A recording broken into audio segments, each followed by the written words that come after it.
I want to dedicate this shiur for all the cholim of Klal Yisrael, and also specifically for a friend of mine, Yitzchak ben Chaya Liba, my friend Ian Davis, who Gavin knows very well. He's got COVID, and please God he'll get better. Amen. So anyway, let's continue with the melachot. Next one is a dishwasher. So dishwashers, and there's actually, we can do a couple because it's only like a two-liner. One is not permitted to activate a dishwasher by closing its door, even if a time switch to operate the machine had been set before Shabbos or Yom Tov. And you can put stuff in, because I've seen people at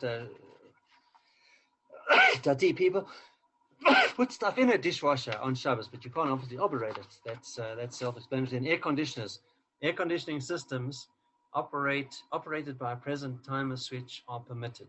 If the weather becomes hot and uncomfortable during Shabbos, one is allowed to ask a Gentile to activate the system. Microphone. It is forbidden to use a microphone or other amplification system, even if it has been set in place on Shabbos. So that is probably because you would come to adjust it. It's like why people shouldn't ride a bicycle on Shabbos. If the chain falls off, they'll adjust it and they'll do a malocha.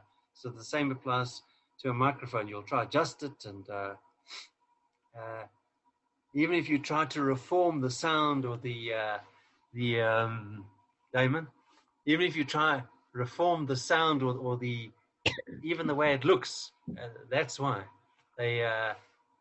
And then CCTV, bless you, where there is a genuine risk to security and fear of intruders, one may use a CCTV device which has been set up and turned on before Shabbos. Answering machines. Certain authorities permit an answering machine to be left on over Shabbos, but the outgoing message should not directly request the caller to leave a message. Okay, that I didn't know. And the last one, a fax machine. Okay, this book was written 20 years ago. There's a view which permits a fax machine to be left on over Shabbos, but a fax which arrives on Shabbos is muktzah. Before or after Shabbos, one may send a fax to another time zone in which it is Shabbos. For example, to fax at midday on Friday from Los Angeles to Jerusalem. The same principle applies to the internet and the transmission of emails. It's before or after Shabbos, okay. So as long as it's Shabbos, I mean, if you're sending it to someone, Shomer Shabbos prayers, they're not going to read it. But, okay, so I think that's it.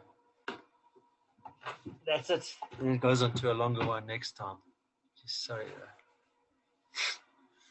So just something interesting enough. I had a friend of mine that was a full-time learner, very frum guy.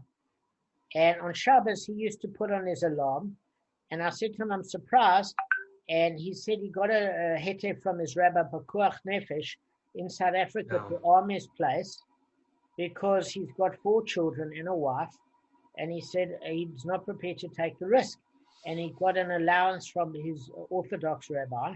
And he's a very serious Torah learner and full-time learner. You know what I'm saying? It's very serious.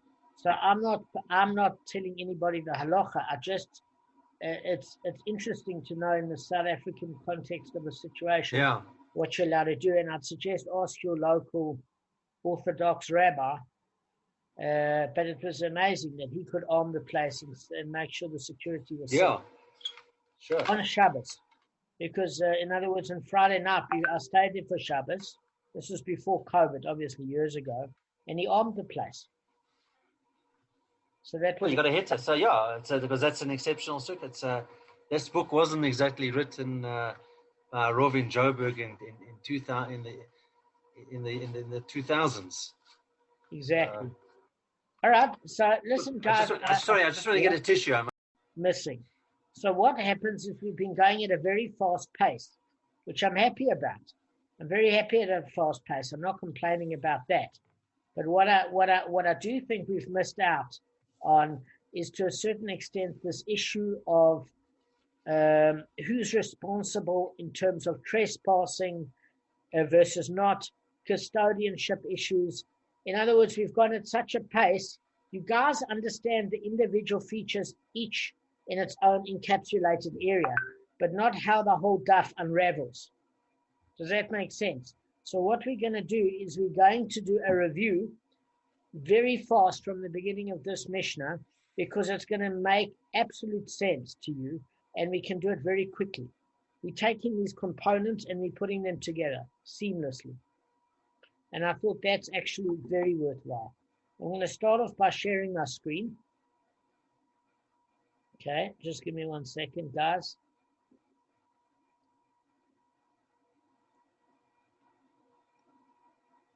And I'm going to get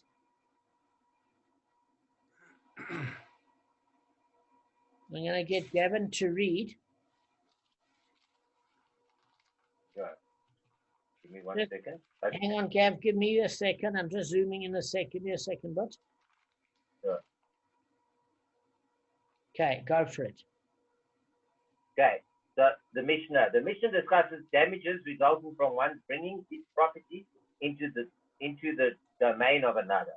If a potter brought his pot into a homeowner's courtyard without permission, and the homeowner's animal broke the pot, the homeowner is exempt of liability, and the homeowner's animal was damaged through the pot, the owner of the pot is liable for the damage.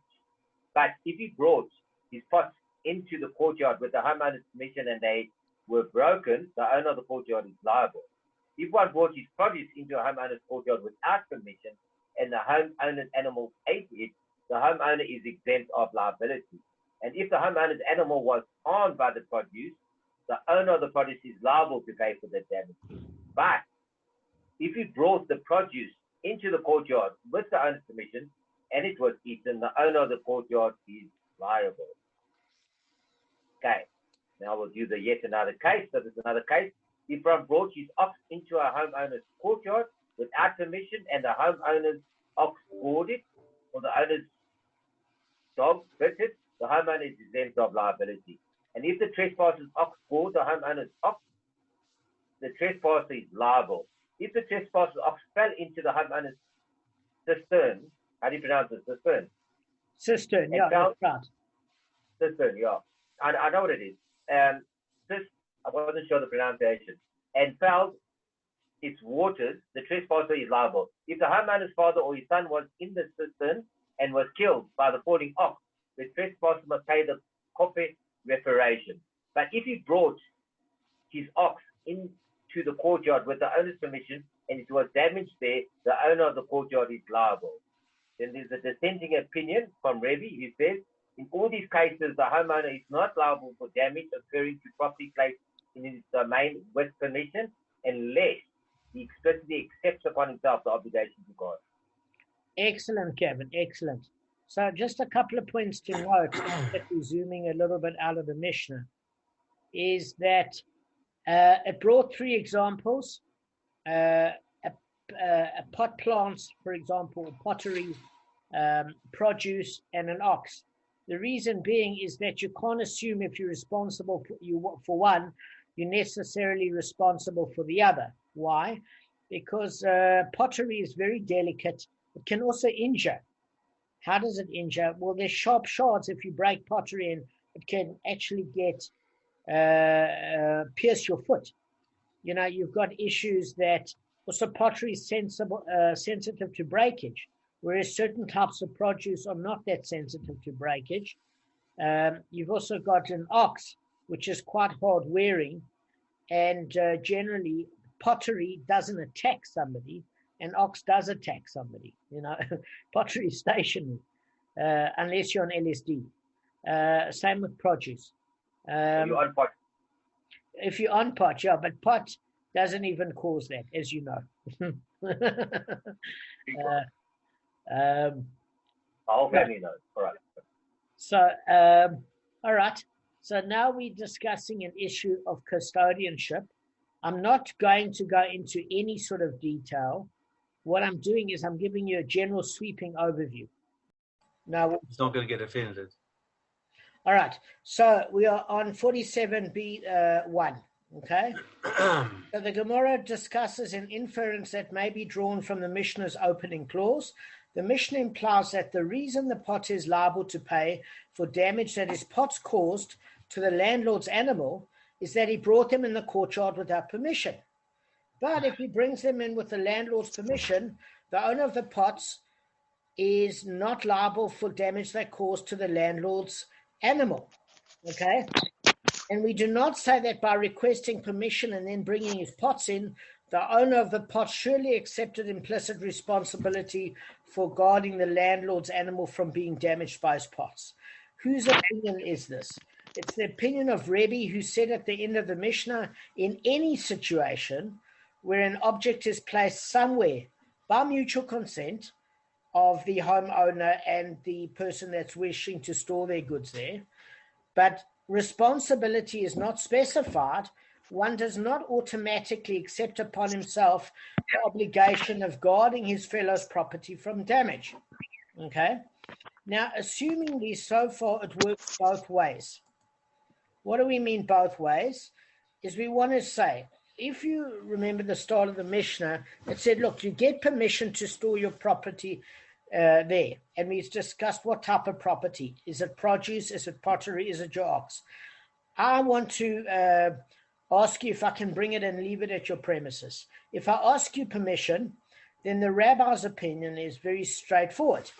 I ask you permission, you've got to make sure my stuff doesn't get damaged, and I've got to make sure my stuff doesn't damage you.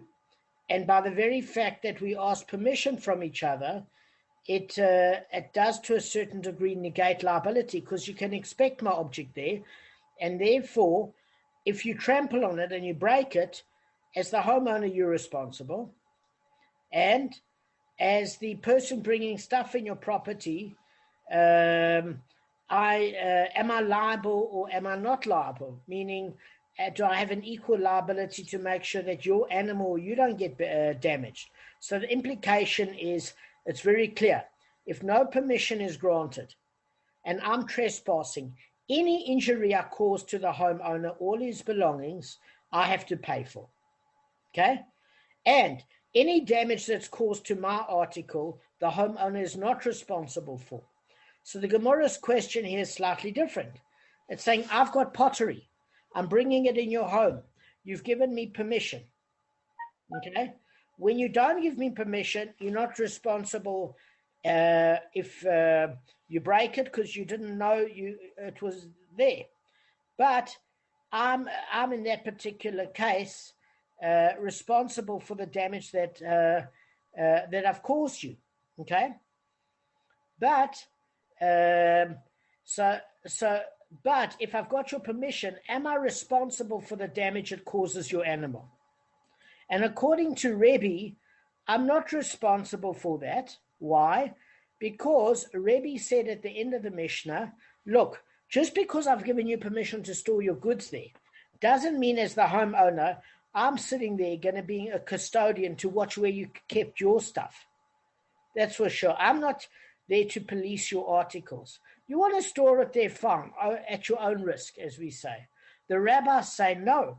The fact that I've informed you that it's there in your premises, I have an obligation to make sure I don't tread on your delicate produce or your pottery. And in that particular case, I've got to either put it away or I'm responsible to repay. So the rabbis see it as a result, almost a result that by accepting your and allowing you to keep your goods there, I'm like an unpaid custodian. And Rebbe says nothing doing. Unless he stated that he's going to look after it. The default position is you can keep it here at your own risk. And the question is, do we say that the pottery owner is liable, okay, for injuring the person's animal? So for sure he's liable if he injures the person's animal, if he didn't bring it with permission. Why? Because how were you supposed to know the object was there? How the hell were you supposed to work that out? So yes, but if you knew, are you liable? So this is the question of the Gemara.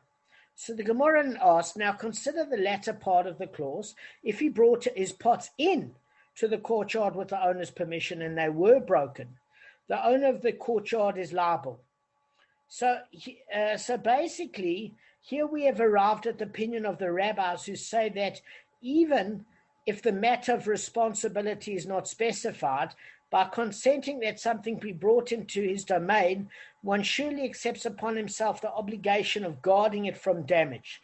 Apparently, then, the Mishnah's first clause begins with the opinion of Rebbe and concludes with that of the opinion of the rabbis. And furthermore, the final clause of the Mishnah states, Rebbe says in all these cases, the homeowner is not liable unless the homeowner explicitly accepts upon himself the responsibility to guard the property placed in his domain. Thus, the first and the last parts of the Mishnah present the opinion of Rebbe, but the middle part presents the opinion of the rabbis. Okay?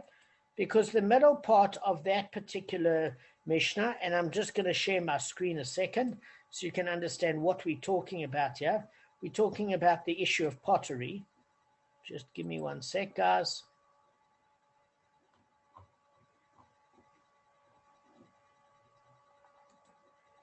Okay. I'm just zooming in my screen so it's clear to all of you guys. Okay.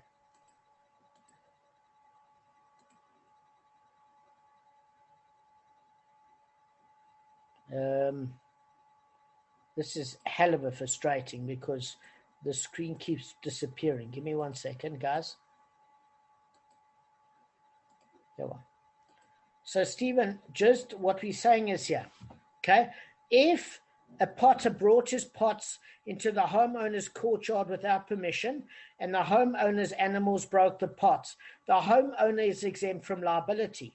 The reason, Stephen, is because he cannot be expected to avoid damage of something he didn't even know was there.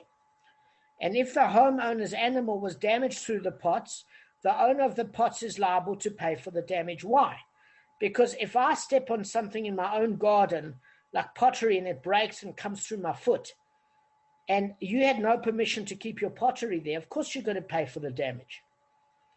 But then the next part of the Mishnah, but if he brought his pots into the courtyard with the homeowner's permission and they were broken, the owner of the courtyard is liable. Now, this seems a bit of a contradiction because it seems to say that he's liable. Well, there's no contradiction as initially as far as that's concerned, except to say the owner of the courtyard is liable if there was permission granted, because now the homeowner is aware it's there. But the part that the Gemara is saying on the second page in terms of question is as follows, is that basically the final clause of the Mishnah states that Rebbe says in all these cases the homeowner is not liable unless the homeowner explicitly accepts himself responsibility, Stephen, to guard the property in his domain. So what we're seeing is the first and the last parts of the Mishnah present the opinion of Rebbe, but the middle part the opinion of the rabbis. So what we're saying is Rebbe's got this default position, Stephen, I'm saying it for you, is that I might allow you to keep your goods in my property, but I'm not going to look after them just because I know they're in my property and pay for you if there's any damage. It's enough you've got permission and you're not paying rent. So the Gemara response, Rav Zera said, this Mishnah as it appears is indeed self-contradictory. Whoever taught this ruling did not teach that ruling. An alternative explanation, so this is an interesting one. Rava said the entire first clause is the unequivocal opinion of the rabbis who actually dispute Rebbe. Okay, and regarding the case where the pots were brought in with permission, where the Mishnah seems self-contradictory, the explanation is as follows. The owner of the courtyard, by granting permission, implicitly accepts upon himself the obligation of guarding the pots and paying for damage to them, even if they occurred that they broke in the wind. So Rava is holding and saying that this is exactly like the rabbis, which saying that the homeowner, the minute he grants permission to have somebody else's goods on his property, he's like an unpaid custodian, and he's responsible even if they're broken in wind. Why? Because a unpaid custodian is responsible for looking after those goods. That is, whenever he grants the potter permission to leave his pots there, he means to accept full responsibility for them. That's according to Rashi, in the manner of a custodian who must guard them from damage, not only by his own animals, but also other causes. That's what Rashi says. So anything that causes it, if it's on his property, is like an unpaid custodian. Okay, Stephen's left. Now there's the two of us. Now we can fly through a bit quicker.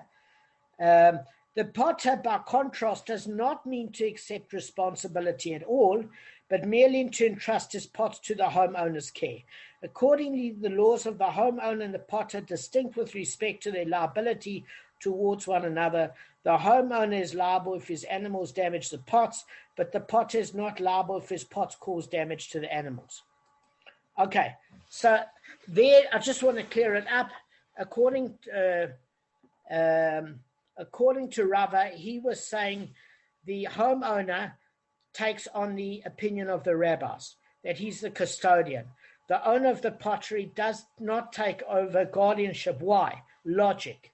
He's saying it's logical. He's leaving the premises. At the point where he leaves it, he says to the homeowner, you see the pots? They're there. You know they're there. If you want us to move them, we can move them.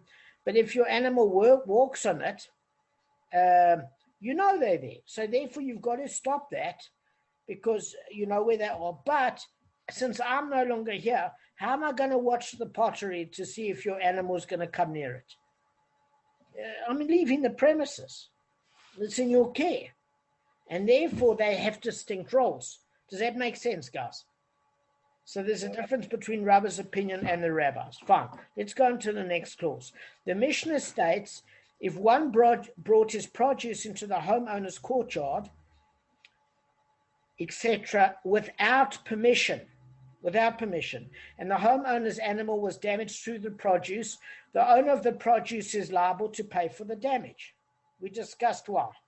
He doesn't know it's there. He could injure himself. This ruling is qualified. Rav said, they taught that where the owner of the produce is liable only regarding a case where the animal slipped on it and was injured. But if it ate too much and died, what is the reason he is exempt of liability? Because the animal should not have eaten.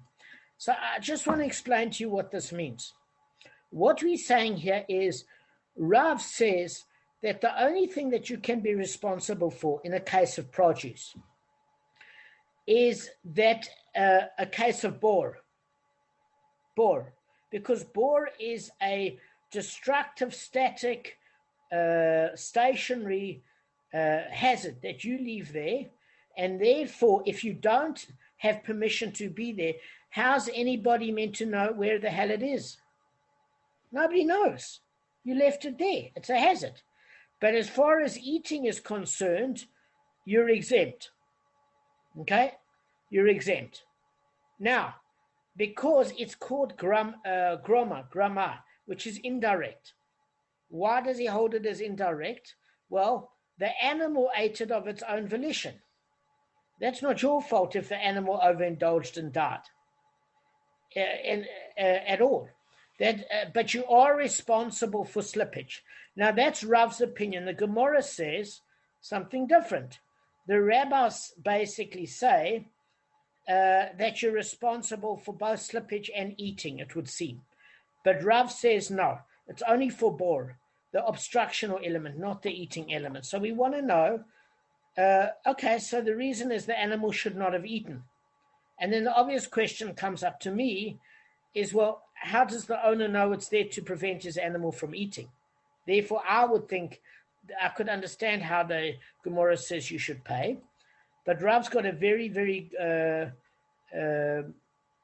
obviously good reason. But it has a disputation from Rav Sheshes. So Rav Sheshes says something very funny.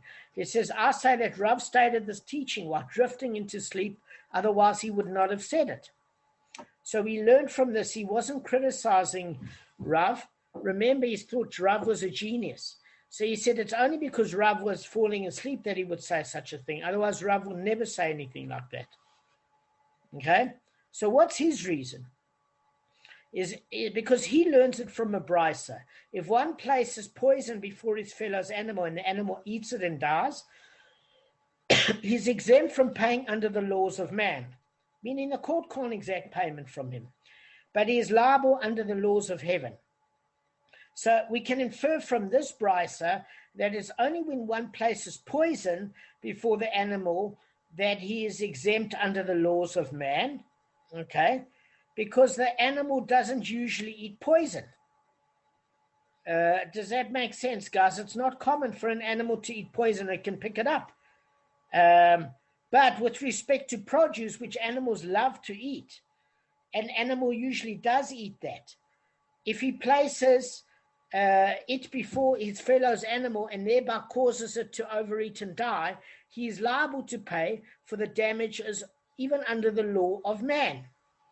Why is he responsible under the law of man? Because since an animal instinctively eats, the excess of produce is tantamount to a bore. It's like a pet, which the animal acts just from instinct. It lacks the intellect to avoid eating it. Just like an animal doesn't have any common sense that it would fall into a pit and not see it, so too when it sees food, it would eat until it indulges. And therefore, just because it's like Rav Sheshes says, any food that's natural for an animal to eat, you should be liable because you don't have permission to be there. It's not like the owner's expecting you there and then can hide the food. So he doesn't agree with Rav Sheshes, okay? Now, we're going to have to defend Rav's opinion, okay? So in order to defend Rav's opinion, this is what we say. They say the law is actually the same even in the case of produce. If one who places an excess of it in front of an animal, which then overeats and dies, he is exempt from paying under the laws of man because the animal should not have eaten it. And this is what the Brisa informs us by dealing with the case of poison, that even in the case of poison too, where the animal does not usually eat it, the one who places it is liable under the laws of heaven. Why? Because one might have thought that since the animal is not accustomed to eating this item, the person who placed it there is not deemed to have killed it even indirectly, and so isn't liable for its death even under the laws of heaven. The Brisa informs us otherwise. So what the Brisa is there to teach us is to say, look, if I put something that's foul-smelling and is toxic in front of an animal, I would think, okay, I don't owe under the laws of man, because it's indirect, and I don't owe money under the laws of heaven because the animal shouldn't have eaten anything that was toxic and foul-smelling. It wasn't attractive to the animal, and the Brisa is there to inform you, no, if it's at all hazardous to the animal, you are liable if it eats it because you can't assume an animal's got any common sense, and therefore even more so, As far as Rav's concerned, Rav is saying that indeed there is it's the animal that you can only basically prosecute under the laws of man for, and it's the same thing whether it's whatever it is, if the animal eats and then overfeeds itself because you didn't feed it to the animal. Are you with me? So in other words, Rav is saying any case of bore or a stationary hazard, you pay for if the animal slips on it. But as far as the animal is consuming it, that's indirect. And we learn even for indirect murder, you can't die with the death penalty, can you, Gavin? So whether it's fair or not, Hashem will hold you responsible. But a court can't, Kevin, let me put it to you like this. I hire a hitman to get rid of somebody, okay? And I have a conversation, and I say, listen, we have a problem. Jack's a problem at the moment. And they've got my recording. And suddenly Jack disappears. And there's a hitman. And he said, I paid to get rid of Jack, okay? Now, they can't throw me in prison because Jack is wanted on a whole lot of crimes. And the hitman is wanted on a whole lot of crimes. So his case isn't believed that I necessarily caused it because he doesn't have evidence, the hitman.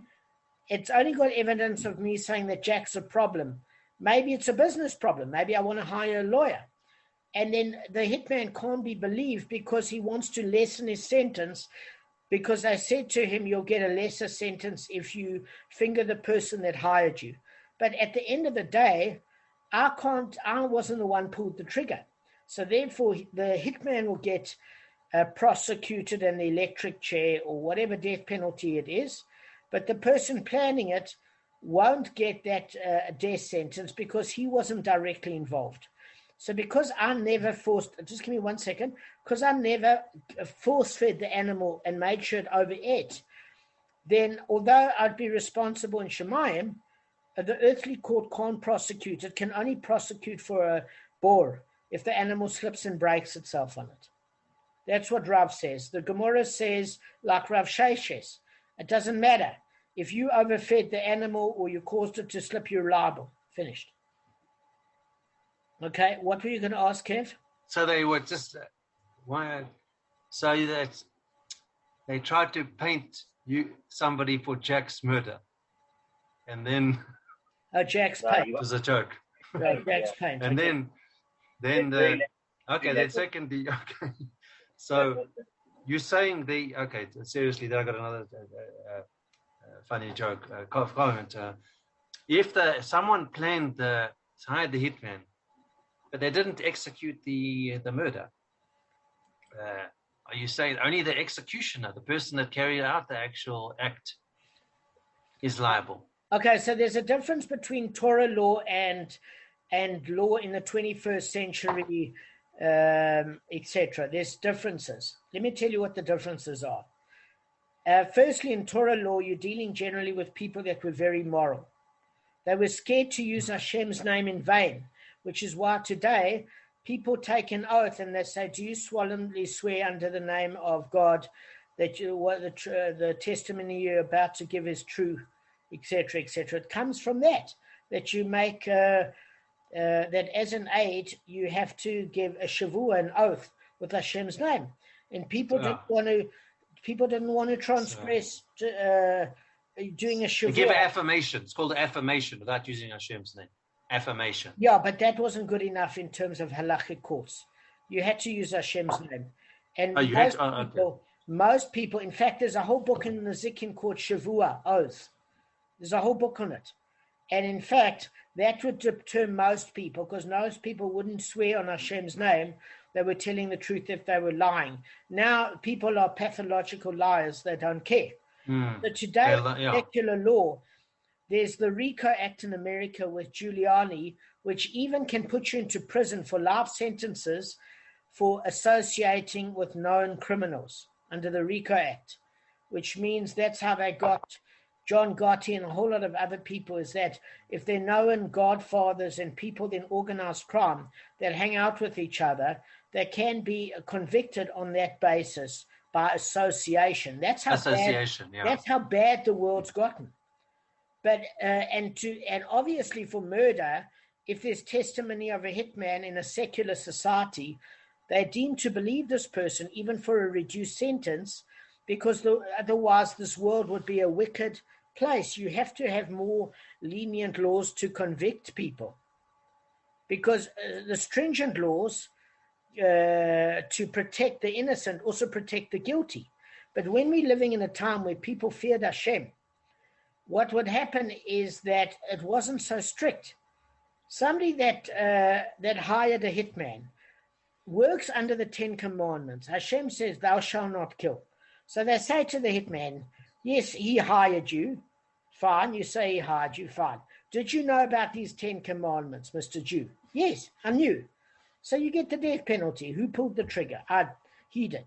Fine, hitman gets the death penalty. The other person they can't give the death penalty to, however, Hashem knows. And since Hashem knows, Hashem will deal with him in the next world.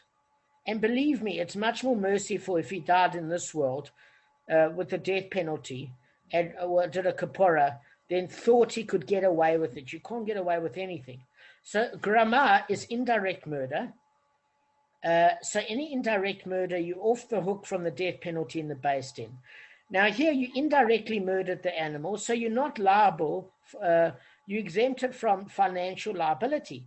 But in heaven, they will hold you responsible, and they say that you should make a financial restitution because Hashem knows what's going on. You didn't have permission, and you never fed the animal, so you're off the hook technically. Just let me finish a sec. You're off the hook technically, but you should make restitution, but the courts can't force it. However, for slippage, if somebody slips on your produce, that's bor. That's creating, because you didn't ask permission, you've created a hazard in a public place. When you create a hazard in an area where you ask permission, it's like creating a hazard in your home. That's not a bor, because you're aware that it's there and your homeowner is. In other words, in a shared property, it's not considered a bor. A bor is when you create something the public doesn't know is a hazard, where they could damage themselves. But when you and your neighbor that have a shared property know of something left there, it is not a stationary hazard, because since you know it's there, it's your obligation to look after your animals, and your landowner's partner's responsibility to look after his animals. The reason why you prosecuted under bor is you're a trespasser. So how the hell is he meant to know it's there? That's according to Rav. According to the rabbis, one second, according to the rabbis, you had no business being there. So if the animal overate, you're liable. If the animal slipped, you're liable. Only according to Rav, you're only liable for the animal slipping, but not for the overeating. Rav Sheshes would agree with the rabbis. There's some rabbis, I'm sure, that would agree with Rav. Kev, what's your question? Okay, it's actually a point here. Then I've got a funny comment after this. If there's the poison or the produce at the... Yes, okay. If there's a... okay, so if the animal ate the produce and died, or ate the poison, could you apply the halacha or the negative commandment of putting a stumbling block before the blind to an animal in terms of liability? I just thought of that. Yes, so exactly. Poison, yeah. Exactly that. Could it apply to animals? Okay. That's exactly it. That's what the Bryce is coming to teach. Is that even if you wouldn't think that the animal would eat the poison because it's a foul-smelling poison and the animal shouldn't by all rights be attracted to it, heaven holds you liable for that. Exactly. You just shouldn't put it there. It's correct. But Damon, so correct. It can't. You're not allowed to eat the poison, but it can listen to poison. Yeah, the banned poison. Yeah. although there are many people that I know that feel that if they listen to toxic, that music, it's a toxic band. I think it's a toxic band. Yes. Yeah. So, all right. So, guys, just so you know, that's why the Bryce brings it. But there's a difference between being spiritually responsible and being prosecuted. Okay. So, just let me just cover one thing quickly, because we've got 7 minutes left and we're done.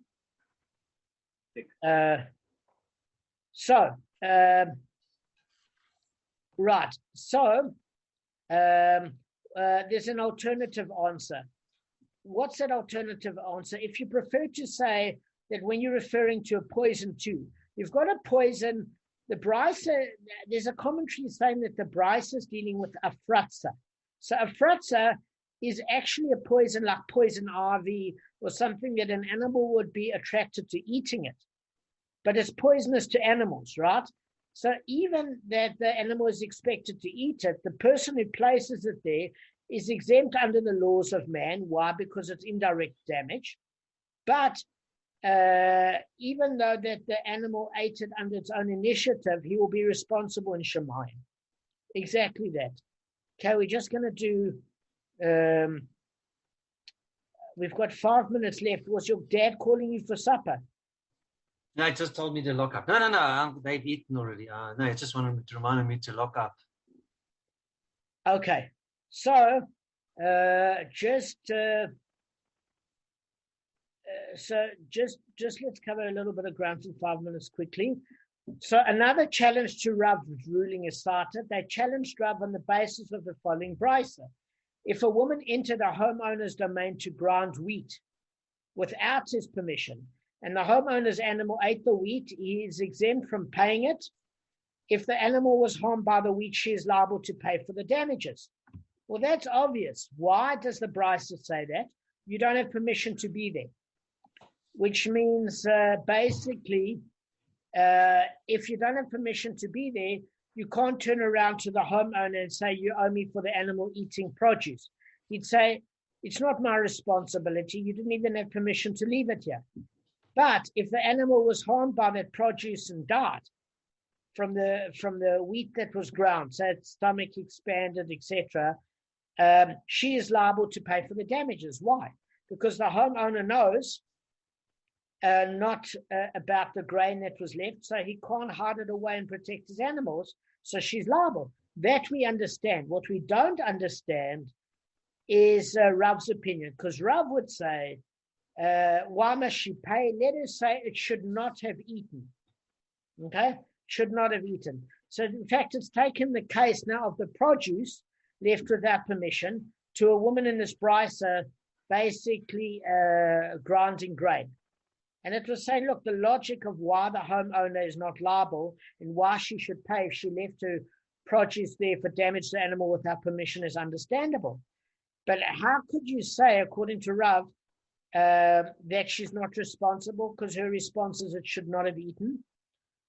So the challenge is deflected. They say, is this brisa superior to our Mishnah, which similarly states in its second clause that if the homeowner's animal was harmed by produce that had been brought in without his permission, the owner of the produce is liable, and which Rav interpreted as referring only to a case where the animal slipped on the produce and was injured? This brisa too may be understood as referring to this case and not a case where the animal was harmed by the food. Okay?